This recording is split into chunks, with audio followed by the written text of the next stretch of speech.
आज हम स्टार्ट करने जा रहे हैं अपना न्यू टॉपिक जो है कंसेप्ट ऑफ आइडियल स्टेट, जो किसने दिया है? प्लेटो ने ही दिया है। सबसे पहले हम प्लेटो के बारे में कुछ डिस्कस कर लेते हैं। प्लेटो जो थे वो आइडियलिस्टिक थिंकर थे। मीन्स की जिनकी जितनी भी थ्योरीज थी, कंसेप्ट थे, वो किस पे बेस्ड थे? उनके आइडियाज़ पे बेस्ड थे। वो कोई रियलिटी में एग्जिस्ट नहीं करते थे। तो उनका जो ये कंसेप्ट था आइडियल स्टेट, वो क्या चाहते थे? एक आइडियल स्टेट बनाना चाहते थे। और वो उन्होंने कैसे बनाई, वो उनके क्या क्या आइडियाज़ थे उसको लेकर, तो वो हम आज डिस्कस करेंगे। कुछ मेन फीचर्स और करेक्टरिस्टिक्स जो प्लेटोस के आइडियल स्टेट के थे वो हम डिस्कस करने जा रहे हैं। सबसे पहले उसमें आता है division of society. Division of society means कि जो प्लेटो थे उन्होंने क्या किया था, सोसाइटी का डिवीजन किया था इनटू 3 एलिमेंट्स में, रीजन, स्पिरिट एंड एपिटाइट में।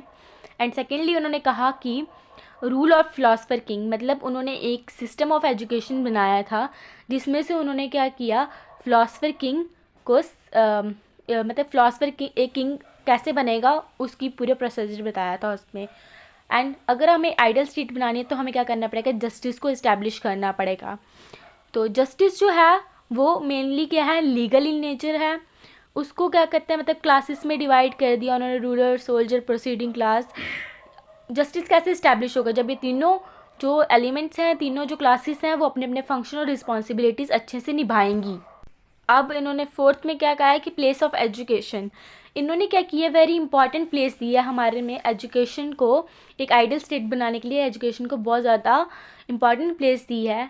और इनका क्या, इन्होंने जो एजुकेशन सिस्टम, इनको थ्योरी ऑफ एजुकेशन दी थी, उनमें क्या था, उससे एक पर्सन को मॉरली भी, लीगली, मॉरली, स्पिरिचुअली भी बहुत ज़्यादा इंटेलेक्चुअल था। और जो एजुकेशन जो है वो क्या है, एक नेवर एंडिंग प्रोसेस है, that's why. And provision of censorship, उनका क्या मतलब कि इन्होंने क्या किया, सेंसरशिप को भी इम्पोजिशन किया था, सेंसरशिप का भी। नेक्स्ट है principle of function specialization. Means की जो 3 वर्चुअस में इन्होंने डिवाइड किया था, नेशनैलिटी, स्पिरिट एंड एपिटाइट में।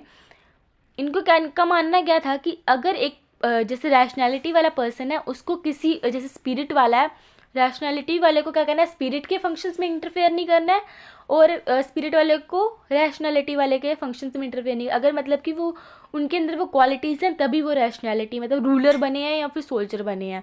तो उनका कहना क्या था, फंक्शनल स्पेशलाइजेशन मीन्स कि जो जो जिसके पास, जो जैसे कोई रूलर है तो उसको रूलर का ही काम अच्छे से करना है, सो दैट। नेक्स्ट उन्होंने बोला communalism of property. Communalism of property जो था वो गार्डन क्लास पे एप्लीकेबल था, सो प्रोसीडिंग क्लास पे एप्लीकेबल नहीं था। कॉम्युनलिज्म ऑफ प्रॉपर्टी में उनका कहना क्या था कि हमें क्या करना है, अपनी प्रॉपर्टी को छोड़ना है, अगर हमें क्या करनी है, एक अच्छी आइडियल स्टेट को बनाना है। नेक्स्ट वो कहते हैं कि कॉम्युनलिज्म ऑफ फैमिली, वही सेम पॉइंट की हमें अगर एक आइडियल स्टेट बनानी है तो उसके लिए हमें क्या करना पड़ेगा, फैमिली को मतलब खुद को फैमिली से दूर करना पड़ेगा। मतलब कि इन्होंने परमानेंट मैरिजेस नहीं बनाई, मतलब परमानेंट मैरिजेस का कोई बात ही नहीं थी उसमें। नेक्स्ट आता है स्टेट नर्सिस। मतलब कि एक जो चाइल्ड होगा, टेम्पररी मैटिंग के बाद जो चाइल्ड होगा, उस चाइल्ड का कौन टेक केयर करेगा, नर्सिस टेक केयर करेंगे उसकी बर्थ के बाद, जो स्टेट की नर्सिस होंगी। नेक्स्ट बोला है इक्वल स्टेटस ऑफ वुमेन। इन्होंने क्या किया, वुमेन को भी क्या एक इक्वल स्टेटस दिया। इन्होंने कहा कि मैन और जो वुमेन है वो इक्वल है, और मतलब कि ऑफिस को होल्ड कर सकते हैं, मतलब ऑफिस वगैरह में भी वुमेन्स भी काम कर सकती हैं। इन्होंने कोई वो नहीं कहा कि किसी को स्पेशल प्रेफरेंस नहीं दी।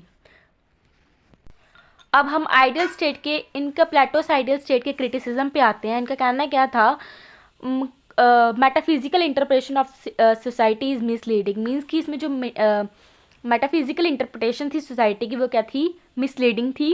नेक्स्ट उन्होंने बोला neglect the all rounder development of the individual. Means कि एक इंडिविजुअल की डेवलपमेंट की तो उन्होंने बात ही नहीं की, क्योंकि हर चीज़ में उन्होंने कहा कि एक आइडियल स्टेट बनाने के लिए, तो आइडियल स्टेट बनाने के लिए उन्होंने कहा कि इंसान को ऐसा होना चाहिए, वैसा होना चाहिए, पर एक इंडिविजुअल की खुद की डेवलपमेंट की कोई बात नहीं की उन्होंने।